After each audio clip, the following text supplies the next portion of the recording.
All right, welcome. Today, we're diving into something really cool, how a classic board game tries to bottle the lightning of professional hockey. We're going to break down the engine that makes this whole tabletop experience tick and see just how well it mirrors the real action on the ice. So let's just get right to the heart of it, right? Hockey is, well, it's one of the fastest, most chaotic sports on the planet. So the big question is, how on earth can a game with just cards, charts, and dice possibly capture that speed, that incredible skill, that beautiful chaos? That's the puzzle we're going to try and solve today. And first, let's just take a second to really appreciate how big of a challenge this is. You know, this isn't like simulating baseball or football, which have natural stops and starts. This is a game of constant, fluid action. And what's crazy is that the NHL has only gotten faster and faster over the years. I mean, the modern game is all about blinding speed and incredible finesse. That just makes trying to cram its essence onto a tabletop, well, it seems almost impossible. So where does a game like APBA even begin to tackle this? Well, it all starts with the players themselves.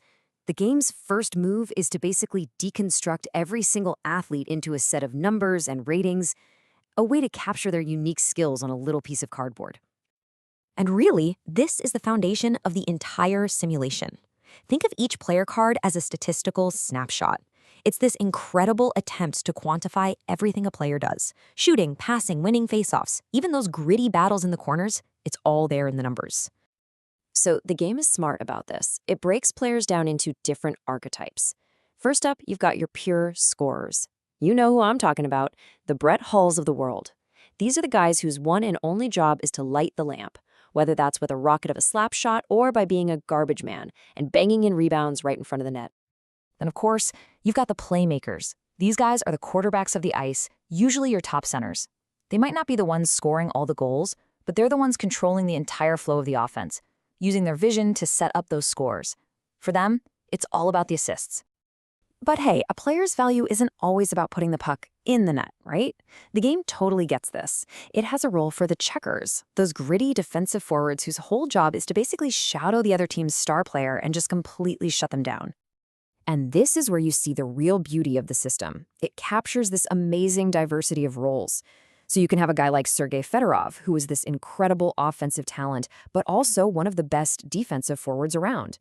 Or you could have someone like Eric Lindros, a banger or a goon, who mix that high-end skill with just pure, raw physical intimidation.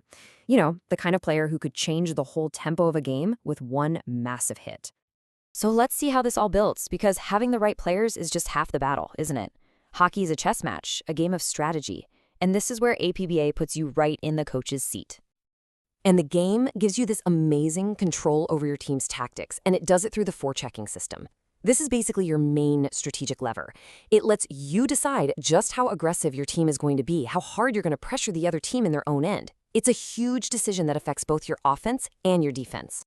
And it is a classic risk versus reward decision. I mean, do you go with forecheck 3, a super aggressive attack where you send everyone in deep, but you risk giving up a dangerous breakaway the other way? Or do you play it safe with forecheck 1? You know, focus on defense, but maybe you don't generate as many scoring chances. It's your call. And that's what's so brilliant. It perfectly mirrors the exact dilemma that real NHL coaches face every single game, that constant tug of war between being aggressive and playing it safe. So, we've got our players rated, we've picked our strategy. Now for the fun part. Let's see how all these static pieces, the cards, the charts, actually come together to create the dynamic flow of a hockey game. And this right here, this is the core gameplay loop. It's the engine that drives everything. And it's actually pretty simple. Step 1, you roll the dice. Step 2, you check the player's card to get what's called a play result number, or PRN. And step 3, you look up that number on a game chart to see what just happened on the ice. That's it. Roll, check the card, check the chart. So let's walk through an example. The puck drops, and just like in a real game, it all starts with a face-off. Here we have Chicago's Jonathan Toews, who's got a face-off rating of 5, up against Tampa's Steven Stamkos, who's a 3. Toews has the clear advantage, the dice roll confirms it, and boom, Chicago wins the draw. Simple, realistic, love it. Okay, now that core engine kicks in. Chicago has the puck, we roll the dice, we get a 41. We look at Toews' card, find the number 41, and it gives us a play result number of 24. We take that number over to the main chart, and what happens? Intercepted. The pass gets picked off by a defenseman. Chicago's attack is snuffed out, and 30 seconds just ticked off the clock. See how that works? But wait a minute. Hockey isn't just about these general plays, is it? It's about those intense, one-on-one battles for the puck that happen all over the ice. And this is where the game gets really, really cool. It has a whole other system just for this, called the matchup system. So what happens is, on specific dice rolls, the game basically says timeout to the main chart. Instead, we zoom right in on an individual confrontation. We get to directly compare two opposing players' ratings. Things like corner battles, fighting for position in the slot, you name it. It gets super granular. Let's stick with our game. Let's say Marian Hossa for Chicago gets the puck and drives it deep into the corner. But he's met there by Tampa Bay's defenseman, Anton Stralman. Now, we trigger a matchup. We check their cards. Hossa has an offensive corner rating of 10, while Stralman has a defensive corner rating of 11. And there it is. Stralman's rating is higher, so he wins the puck battle. He muscles Hossa off the puck, and just like that, Tampa has possession. The scoring chance is dead. And it's that level of detail that just elevates the whole thing, you know? It's not just a random result anymore. It's a simulated, gritty corner battle that shows how individual matchups can completely change the game.